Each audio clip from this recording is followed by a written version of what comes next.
सभी शिक्षक साथियों को नमस्कार। जो भविष्य में अब शिक्षक बनने वाले हैं, कल आप लोगों की प्रत्यावेदन सूची आ गई है।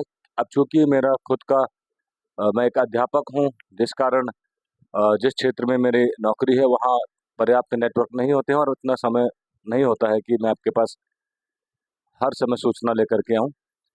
आज शनिवार था और कल रविवार है, जिस कारण मैं आपके समक्ष उपस्थित हुआ हूं। और क्योंकि आपके बहुत से प्रश्न थे, आपके बहुत से प्रत्यावेदन से संबंधित सवाल भी थे, मैं आपको ये बात कल ही बता देता कि आगामी फ्यूचर में यानी अगले दिन अखबार के माध्यम से आपको कोई वेबसाइट या कोई लिंक ऐसा दिया जाएगा जिसके माध्यम से आप कोई भी त्रुटि आपके कागजों में है तो आप उसकी पूर्ति कर सकते हैं। किंतु क्योंकि अब आप लोग संगठित हो गए हैं, आपके पास प्रत्येक सूचना अन्य माध्यमों से, चाहे वो ग्रुप्स हो, चाहे वो टेलीग्राम्स हो या फिर व्हाट्सएप ग्रुप हो, आपके पास पहुंची जा रहा होगा। और फिर क्योंकि इतना समय मैं नहीं दे पाता हूँ और इस दौरान आपके बहुत से साथियों ने मेरे से संपर्क भी किया और मैं भी अपने आसपास यदि मेरे परिचित मिलते हैं तो उनसे संपर्क करने की कोशिश भी करता हूँ, ताकि आपको यदि कोई जानकारी नहीं है तो वो आप तक उपलब्ध हो जाए। अब चूंकि मैं बेसिकली अल्मोड़ा से हूँ और वहीं पर मैं जॉब भी करता हूँ, किंतु मैं काशीपुर में ही रहता हूँ, तो उस कारण अ, उन लोगों के साथ मेरा अ, कुछ समय से लगभग कुछ लोग संपर्क में थे। और लगातार क्योंकि जिस क्षेत्र में मैं नौकरी करता हूँ सूचनाएं उपलब्ध नहीं हो सकती और फिर मेरा अपना भी कार्य क्षेत्र है। किंतु फिलहाल क्योंकि आप लोग प्रश्न कर रहे हैं जिसमें स्पष्ट है कि आप जानना चाहते हैं कि यदि आपके नंबर या मार्क्स गलत चढ़े हैं या कोई डॉक्यूमेंट्स इनकम्प्लीट है, उनके संबंध में आपको अखबार में प्रत्येक जनपद में एक विज्ञापन के तौर पर दिया होगा, जिसमें स्पष्ट होगा कि आप इस अ, मेल पर अपनी त्रुटि को पूर्ण कर लीजिए या मेल कर दीजिए। अन्यथा आप डाक बाई पोस्ट भी उसको भेज सकते हैं। कुछ जनपदों का ऐसा भी होगा, उन्होंने अपना ईमेल ना देकर बाई पोस्ट भेजने के लिए कहा होगा। और इसमें मैं आपको पहले भी बता चुका था कि 1 हफ्ते का समय मिलता है। इससे पूर्व भी मैंने कहा था कि 24 के आसपास उसके बाद आपके लिए 1 हफ्ते का समय होगा और आपके लिए प्रत्यावेदन वहाँ आएगा। और मेरा ये मानना था कि अगस्त फर्स्ट वीक में आपकी अंतिम मेरिट सूची भी जारी हो जाएगी। आप पूर्व इससे वीडियो देख सकते हैं जिसमें मैंने आपको अनुमानित बताया था और मेरे ख्याल से उसमें कोई संदेह नहीं है कि उसी आधार पर, और जो आप 40%, 40%, 20% का क्राइटेरिया देख रहे हैं, जो विषयवार विभाजन की मैंने बात की थी, वो आपको स्पष्ट तौर पर अब इस प्रत्यावेदन में नजर आ रही होगी। और चूंकि अब सवाल ये है कि आप में से बहुत से साथियों का ये भी कहना है कि उनके फॉर्म्स वहाँ गए ही नहीं है, वो गलत जगह डिलीवर हो गया, तो उक्त संबंध में आप जो डीओ है वहाँ आप संपर्क करिए, मेल करिए वहाँ पर। या अगर आपका कोई माध्यम है, आप स्वयं जाइए या किसी को भेजिए और उनको अवगत कराइए कि हमारे द्वारा यहाँ पर, अगर आपके पास पोस्ट ऑफिस की रसीद है उक्त संबंध में, तो वो दिखा करके बताइएगा कि यहाँ हमने फॉर्म अप्लाई किया था किंतु वहां पर नहीं पहुंचा या हमारा नाम सूची में नहीं है।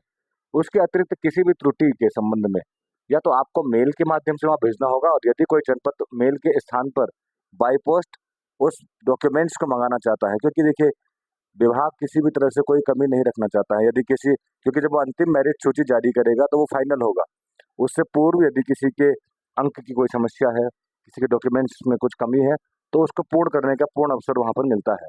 आप मेल के माध्यम से वहां भेजिए या आप उसको बाई पोस्ट भेजिए या आप स्वयं वहां पर पहुंच जाइएगा। यदि आपको इसमें लगता है कि ये संभावनाएं कम है कि मेरा मेल वहां नहीं पहुंचा है, ये ऐसा संदेह आपके मन में है, तो आप स्वयं भी वहां जा सकते हैं। किंतु ये बड़ा सवाल है कि यदि 7-8 जनपदों में ऐसा हो गया तो समस्या हो जाएगी, आप इतने जनपदों में नहीं जा सकते हैं। तो मेल एक माध्यम है जिसके माध्यम से आप अपनी बातों को वहां पर या अपनी त्रुटियों को वहां पर रख सकते हैं। और ये क्लर्किकल मिस्टेक के बारे में मैंने कहा था कि हो सकता है इतने सारे फॉर्म जब सबमिट होते हैं तो मिस्टेक्स हो जाती है, डाटा फीड करने का ही कार्य होता है। इससे पूर्व मैंने कहा था कि कोई आपका इनकम्प्लीट डॉक्यूमेंट्स है या वहाँ पर नंबर चढ़ाने में समस्या होगी तो उसके लिए समय मिलता है। यदि फाइनल मेरिट सूची सीधे जारी कर दी जाती तो देखिए आप कितने अभ्यर्थी यहाँ पर विदाउट डॉक्यूमेंट्स इनकम्प्लीट रह जाते और भर्ती प्रक्रिया से वंचित रह जाते। जिस कारण विभाग का ये अच्छा कदम है कि आपको 1 हफ्ते का समय यहाँ मिला है और आप इस हफ्ते का पूर्ण उपयोग करिए। और बिल्कुल क्योंकि अब आप संगठित हो गए हैं और आपके पास प्रत्येक सूचना लगभग जैसा आप चाहते हैं पहुंची जा रही होगी। आप क्योंकि अब आपके व्हाट्सएप ग्रुप भी बन गए होंगे और आप टेलीग्राम ग्रुप्स में भी कनेक्टेड हैं, और शायद अब आपको मेरे से ज़्यादा जानकारियां जितनी मैं उपलब्ध करा सकता था वो उपलब्ध हो गई हैं। और यहाँ तक आपको मैंने जितनी भी जानकारियाँ उपलब्ध कराई हैं और मैं मुझे लगता है कि आपको वो सही जानकारियाँ वहाँ पहुँच गई होंगी, और अतिरिक्त उसके भी जितने भी लोग मेरे संपर्क में हैं, यदि आपको कोई जानकारी चाहिए होगी उक्त संबंध में, तो मैं अपनी तरफ से प्रयास करूँगा आपको उसके बारे में सही पथ या सही राह आपको दिखाया जाए। और क्योंकि उधम सिंह नगर की भी सबसे सर्वप्रथम सूची जारी हुई थी, इसमें 2700 अभ्यर्थी हैं, तो अधिकतम अभ्यर्थियों की सूची के संबंध में आपको भी अब मालूम हो गया है कि इतने ही अभ्यर्थी इसमें सम्मिलित हैं। उसमें कितने अभ्यर्थी ऐसे भी हैं जो इसमें मतलब प्रतिभाग तो कर रहे हैं, परंतु वो वैलिड होते हैं या नहीं होते हैं, इस पर अभी संदेह है। क्योंकि उसमें एनआईएस के कैंडिडेट भी दिख रहे हैं, बीएड ब्रिज कोर्स के भी दिख रहे हैं। आपके प्रत्यावेदन में स्पष्ट तौर पर वहाँ लिखा है, जो प्रत्युत्तर है उसमें लिखा है कि ये समस्याएं इस डॉक्यूमेंट्स में है, इस कोर्स में ये समस्याएं हैं। अच्छा, उसके अतिरिक्त आपके बहुत से साथ, क्योंकि ये समस्या अब मैं मानता हूँ कि आपकी दूर हो गई होगी, कि आपको मेल करना है या बाय पोस्ट जारी करना है, वो आपके विज्ञापन के माध्यम से पता चल गया होगा। अब बहुत से हमारे साथियों का ये कहना है कि अब जो कि अंतिम सूची आपने भी देख ली है, मेरिट या कट ऑफ क्या होगी, ये तो आपके सामने भी है ना। प्रत्यावेदन सूची में आप देख सकते हैं कि कितने गुणांक हैं। अब इस पर कोई प्रश्न चिन्ह ही नहीं है कि डाइट वालों के कितने गुणांक है या अन्य अभ्यर्थियों के कितने गुणांक हैं। आप खुद देख लीजिए। हालांकि आपके मन में फिर संदेह है कि उधम सिंह नगर और हरिद्वार के संबंध में, तो देखिए ये तो अपेक्षाकृत पहले से ही मैंने कहा था, हाईएस्ट कट ऑफ इसमें जाएगा, और बहुत अधिक यहाँ पर उम्मीदें, जिनके 80 से कम गुणांक है प्रत्येक सब्जेक्ट की मैं बात कर रहा हूँ, तो हो सकता है उनका नंबर बहुत देरी से आए या उनके लिए यहाँ पर चांस ना बने। तो ऐसी परिस्थिति में ऐसे अभ्यर्थी जिस जनपद में उनको नौकरी मिलती है, तो निश्चित तौर पर वहाँ अप्लाई कर लीजिएगा। लेकिन ये जरूर है कि आपके मन में ये संदेह है कि भर्ती पर कोई खतरा मंडराएगा, स्टे लगेगा, मैं नहीं मानता इस चीज को कि इसके बारे में ज्यादा सोचना चाहिए, और ऐसी कुछ संभावनाएं मैं नहीं देख रहा हूँ। तो आप अगर मनपसंद जनपद आपका आप चाहते हैं प्रतीक्षा करना, तो आप कर भी सकते हैं, किंतु उसके लिए अच्छे गुणांक होना अनिवार्य है, जरूरी है। अब यहाँ क्योंकि सूची जब हमने देखी तो उसमें बहुत अत्यधिक गुणांक हैं अभ्यर्थियों के। डाइट डीएलएड के इस बारे में तो पूर्व से ही अवगत कराया गया था कि 85 से अधिक गुणांक वालों की संख्या बहुत अधिक है। 85 से अधिक गुणांक वाले उसमें बहुत से अभ्यर्थी हैं। यदि उनके प्रथम चॉइस उधम सिंह नगर और हरिद्वार ही रहती है, तो बहुत कम चांस बनता है अन्य अभ्यर्थियों के लिए यहाँ पर, ये बात स्पष्ट है। दूसरा, यूपी डीएलएड की संख्या बहुत अधिक है, और इस इन अभ्यर्थियों के यहाँ पर गुणांक बहुत अधिक भी हैं, और ये सीधे उत्तराखंड डाइट डीएलएड के समकक्ष ही मेरिट में आते हैं। किंतु डाइट उत्तराखंड का जो बैच है, वो आप कट ऑफ में भी देख सकते हैं कि कितना अत्यधिक है। प्रॉपर कट ऑफ के संबंध में जानकारी आप खुद स्वयं भी ले सकते हैं, आपकी क्या पोजीशन है, आपकी क्या स्थिति है वर्तमान में, और किस पोजीशन पर आप रिलाई करते हैं कि आपका क्या जनपद आपको मिल सकता है। प्रतीक्षा करना चाहें आप कर सकते हैं, किंतु यदि आपका गुणांक अधिक है तब, अन्यथा आपको जिस जनपद में नियुक्ति मिलती है, प्रथम दृष्टया आपके सबका मन में एक ही सवाल होता है कि हमें नियुक्ति मिल जाए, और नियुक्ति ही सबसे बड़ा सवाल भी है। तो ऐसे अभ्यर्थी जिनका प्रथम सूची में यदि एक ही दिन काउंसलिंग होती है, तो सभी जनपद में एक सूची जारी हो जाएगी, और उस सूची के अनुसार आप ये देख लीजिएगा कि आपका नाम उस सूची में आता है नहीं आता है। हालांकि कुछ अभ्यर्थियों का कहना है कि स्टेट काउंसलिंग इसमें होगी। हालांकि मेरा ये मानना है कि नियमावली में उसका उल्लेखित नहीं है, लेकिन किंतु यदि इसको सरलता से संपूर्ण करने के लिए या जल्दी समाप्त करने के लिए ये पहल होती है, तो ये अच्छी होगी। किंतु उसमें नियमावली के पेच हैं, और जाहिर सी बात है कि ठीक है, यदि ऐसा होता है तो इससे सभी को लाभ होगा, चाहे वो विभाग हो, चाहे वो अभ्यर्थी हो, सभी के लिए ये बेहतर होगा और फायदेमंद होगा। और ये जो वेटिंग प्रक्रिया है, जिसमें आपको लगातार प्रतीक्षा करनी पड़ती है, इंतजार करना पड़ता है, ये शायद तब ना करना पड़े, और आपको आसानी से यहाँ अपने मनपसंद जनपद में चयन हो जाए। हालांकि सबके मनपसंद चॉइस नहीं मिल सकती, क्योंकि उसके लिए अधिकतम गुणांकों का होना अनिवार्य है। अब चूंकि गुणांक की जो कट ऑफ मेरिट है, जो मैं देख पा रहा था, वो बहुत अत्यधिक है, बहुत अधिक है।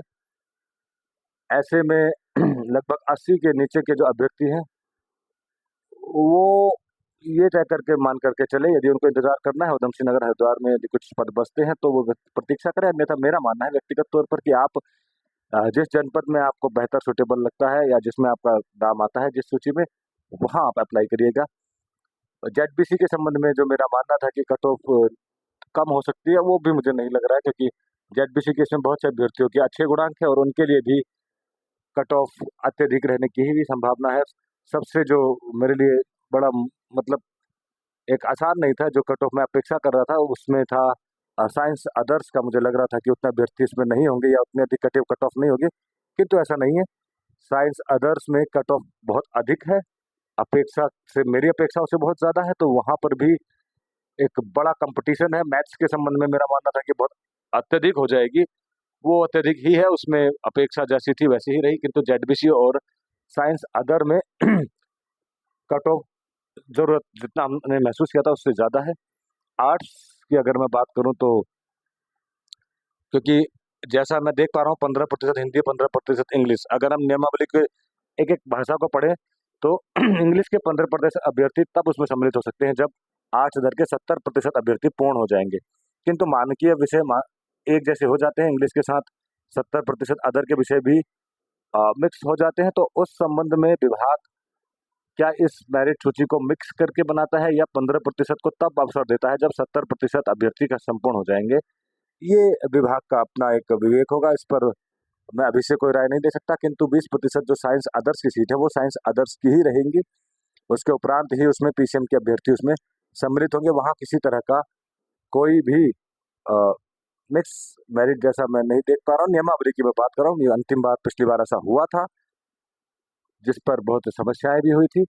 इस बार मुझे नहीं लगता कि इस तरह से कोई पत्र या लेटर जारी हो सकता है। लेकिन अब चूंकि आप नियमावली को भी देख चुके हैं, नियमों को भी समझ चुके हैं, और अब आपके सामने प्रत्यावेदन सूची भी आ गई, आप मेरिट को भी देख चुके हैं, तो आशा करता हूं कि अब आपको अपने अनुमान लगाने की खुद के अंदर ये ताकत आ गई होगी, और बार बार किसी अन्य के कहने पर, कट ऑफ कहने पर, या किसी दूसरे के द्वारा बताए जाने पर कि आपका इस जनपद में नहीं आएगा, उस जनपद में नहीं आएगा, इस पर कोई भ्रम नहीं होना चाहिए। इस पर आपको कोई समस्या नहीं होनी चाहिए। आप खुद ये तय कर सकते हैं कि मुझे इस जनपद में मेरिट में मेरा स्थान आना कितना आसान है और कितना मुश्किल है। अभी कुछ अभ्यर्थी इसमें फिल्टर्स लगा करके भी चेक करेंगे कि मेरे क्या पोजीशन है या इसमें कितने अभ्यर्थी मेरे से मेरिट में ऊपर है, और बहुत से अभ्यर्थियों ने अनुमान लगा भी लिया होगा। बहुत से अभ्यर्थी इसी उम्मीद में होंगे कि जिस जिस जनपद में भी आए मुझे नौकरी मिल जाए। किंतु बाद में चीजें बदल जाती हैं नौकरी के बाद, और ऐसा लगता है कि मुझे अपना मनपसंद ही जनपद मिल जाए। खैर, वो बात की चीजें हैं। प्रथम दृष्टिया तो सिर्फ नौकरी ही सबसे पहली प्राथमिकता होती है, और नौकरी एक बड़ा सवाल भी है। और मैं आशा करता हूँ कि आपको अपने मन पसंदीदा जनपद में ही नौकरी मिले। आप, समय बहुत कम है। अब आपका अगला प्रश्न होगा कि इसमें कितना समय लगता है, तो मेरे विचार से 1 हफ्ता आपको दिया गया है। तो इसके उपरांत अगस्त फर्स्ट वीक में मेरा मानना है मेरिट जारी हो सकती है, और एक वो दिन जिस दिन सभी जनपदों की एक साथ काउंसलिंग होगी वो जल्द ही सुनिश्चित कर लिया जाएगा। उस दिन सभी जनपद 1 तारीख को अपनी मेरिट सूची निकालेंगे। यदि स्टेट काउंसलिंग होती है तो फिर सभी जनपद एक ही जगह पर सम्मिलित, एक ही जगह पर आपको मिलेंगे, और वहां आप बाई चॉइस अपने मन पसंदीदा जनपद का चयन कर सकते हैं। किंतु मेरिट ने स्पष्ट कर दिया है कि ये जो प्रत्यावेदन है कि 2916 जो पद है उतने अभ्यर्थी उपलब्ध नहीं होंगे। ये मेरा मानना भी है, और ये जिन जनपदों में अधिकतम फॉर्म भरे गए हैं उनसे निकलने वाले परिणाम भी हैं, और उनमें अधिकतर अभ्यर्थी ऐसे भी हैं जो इसमें मतलब कि वो फॉर्म्स एलिजिबल नहीं होंगे। अब आपके मन में भ्रम है कि यदि डॉक्यूमेंट्स नहीं पहुंचे, तो निश्चित तौर पर यदि आपके डॉक्यूमेंट्स इनकम्प्लीट पाए गए तो आपका नाम अंतिम मेरिट सूची में नहीं होगा। इसलिए यदि कोई डॉक्यूमेंट्स आपके पास अभी इनकम्प्लीट बताया गया है, चाहे वो विभागीय गलती भी हो, किंतु विभाग ने वो आपको सूचना दे दी है, सूचित कर दिया है। अब ये आपकी जिम्मेदारी है, यदि कोई भी डॉक्यूमेंट्स आपका अभी वहां उपलब्ध नहीं है तो कोशिश करिए कि इस हफ्ते के अंदर उस डॉक्यूमेंट्स को आप वहां पर पहुंचा पाए, और प्रयास होना चाहिए कि किसी भी तरह की त्रुटि ना हो। और मेरा मानना है कि स्थायी और अस्थायी को लेकर जो समस्या है वो काउंसलिंग के दौरान दूर कर ली जाएगी। और ऐसे अभ्यर्थी जो अर्ह नहीं है या गलत तरीके से इसमें प्रवेश पा रहे हैं या गलत डॉक्यूमेंट्स का इसमें सहारा ले रहे हैं, मेरा मानना है कि उनको बाद में समस्याएं हो सकती है नौकरी के। इससे पूर्व ही यदि उनको चयनित कर लिया जाए तो वो बेहतर होगा, क्योंकि विभाग में, उत्तराखंड में नौकरी आप पा तो लेते हैं, लेकिन यदि आपके डॉक्यूमेंट्स इनकम्प्लीट है तो किसी भी समय उनकी जांच हो जाती है और आपको बीच नौकरी के बीच में भी जाना पड़ सकता है। इसीलिए डॉक्यूमेंट्स की भली भांति आप भी जानकारी रखिएगा और विभाग भी उस पर कार्य करेगा। तो मैं मानता हूँ इसके उपरांत आपको जितनी सूचनाएं होंगी आप पहले से ही जानकार हैं, और आपको जानकारी मिलती रहेगी। और फिर भी यदि कोई जानकारी चाहिए होगी तो बहुत से लोग आप संपर्क में भी हैं, तो आप बात कर सकते हैं। और फिलहाल हम अपने कार्य क्षेत्र में हैं और उसमें हम लगे हैं अपने विद्यालय की तरफ। आपके लिए आज आपके लिए इतना ही। धन्यवाद मित्रों।